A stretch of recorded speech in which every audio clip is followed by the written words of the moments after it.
Hello and welcome back to Seaside Garage. Today I'm going to change the wheel bearing on this wheel on my S123. Normally I would show you by spinning the tire, the noise or the movement in the bearing.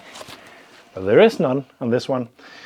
But I can hear the sound when driving. And by weaving from side to side, the sound increases or disappears almost. That way I can pinpoint it, and I'm pretty sure it's from here. And actually there is a little bit of a sound, but I don't think you will be able to hear it. But it's noisy and I'm gonna change it. Firstly, I'm gonna take off the wheel so I can go in and remove the caliper.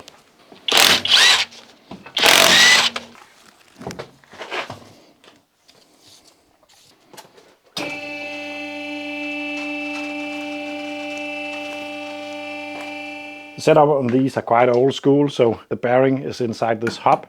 So I need to remove the disc because the disc is attached to the hub using those screws right there. So I need to remove the caliper firstly to get better access.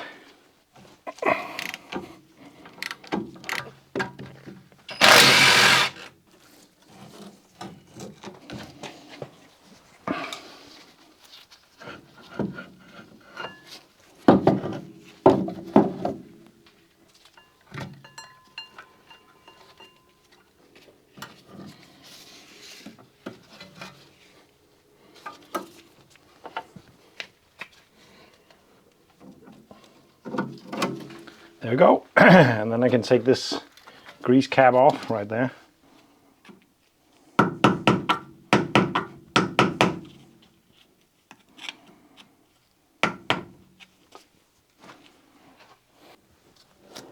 Oh, maybe you can hear the sound now actually. Yeah, I think you can hear the slight rumble from the bearing. So what I want to do next is to just clean off some of the grease. And then undo this Allen key. Just loosen that up. It's clamping this screw on there so it doesn't move. With it loose, I can just spin the entire thing off.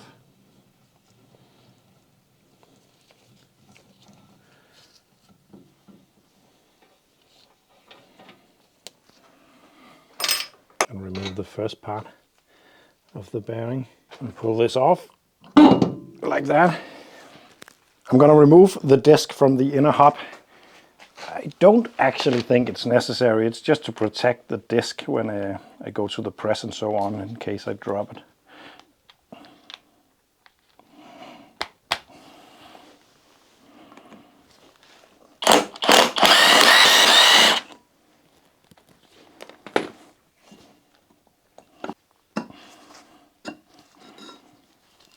There we go. In there is the bearing. And I need to remove the old one, fit a new one. First thing, I'm just going to pry out the oil seal.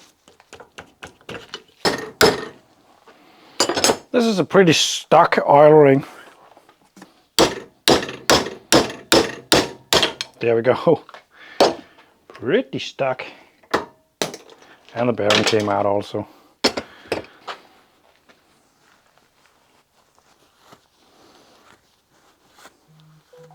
Next up, I want to remove the outer race. So using this punch and an anvil and a big hammer, what I want to do is to punch on the edge of the outer ring, and be careful not to scratch the inside because that of course is going to be reused. I also would like to get a piece of wood below this to protect the ABS ring, like this. And then just find that edge. It's right down there. Give it a blow. Change side. That way I can walk it out.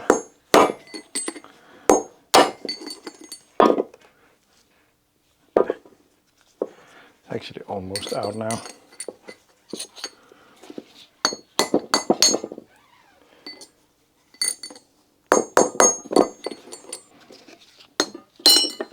There we go, that's one ring out.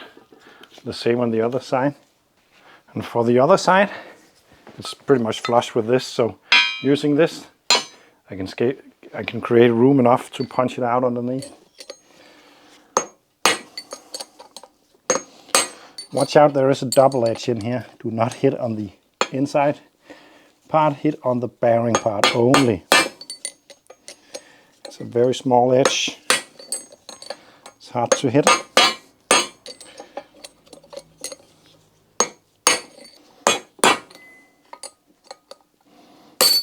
There we go.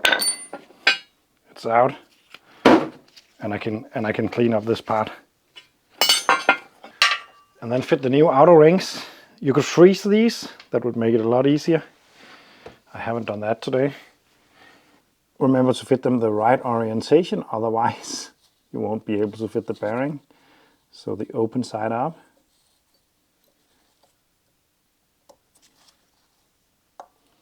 Get it started.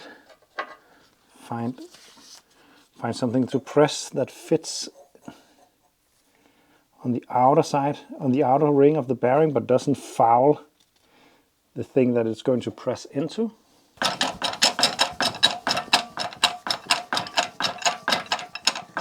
Make sure it goes in straight, and then just push it all the way home.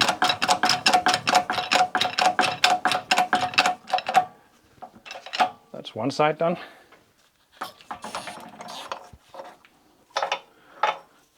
Flip it around.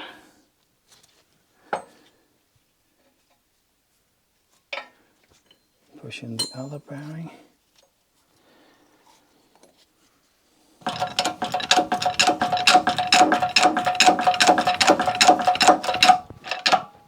There we go.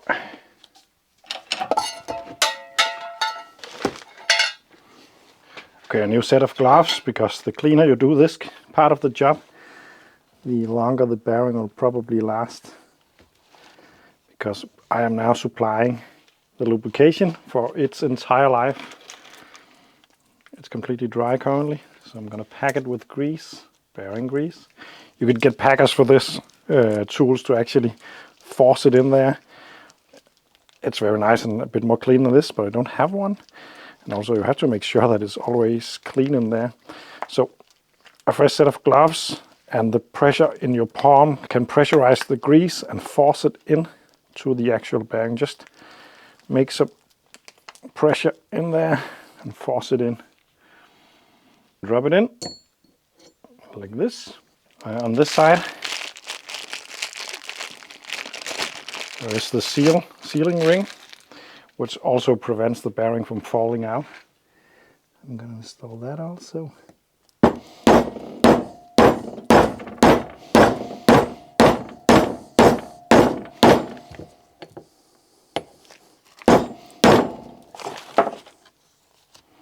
Like this. I'm going to pack the other bearing as well, but I am not going to install it before the hub is back on the car, because the chances of dropping it is pretty big when pushing it on that axle. So now I can install the rotor back on.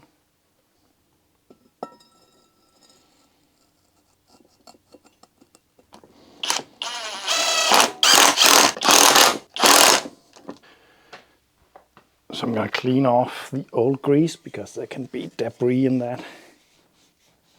Slide on the rotor. And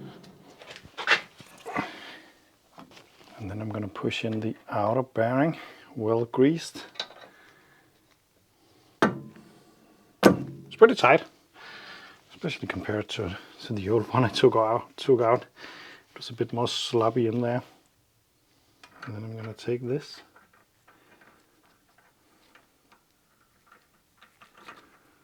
Spin that on. I just tighten it down a bit just to make sure everything seats. Then I'm going to loosen it up and spin this rotor until, and then tighten it slowly until it stops spinning. That's right around there. And then open it up 1/4 of a turn, which I'd say would be there. Now it spins freely, but no play still. And I can tighten up that one. And then look what I got. I got a small torque wrench. So for the first time ever, I'm gonna torque something up to spec that is below 25 Newton meter.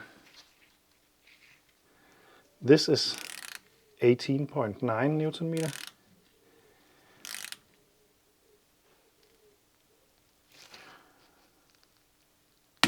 Which is right there.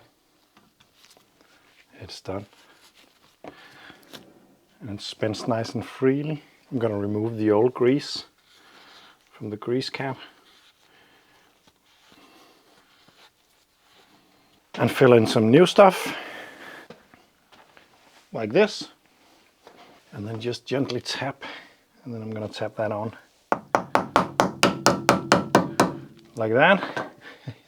Whoop. And then clean up the disc and everything else, degrease it. And that's the bearing done. I am gonna go ahead and fit everything back together and go out and drive this car again. Thank you for watching. I hope this helped if you are in a similar situation as I was with the bearing, and see you in the next one.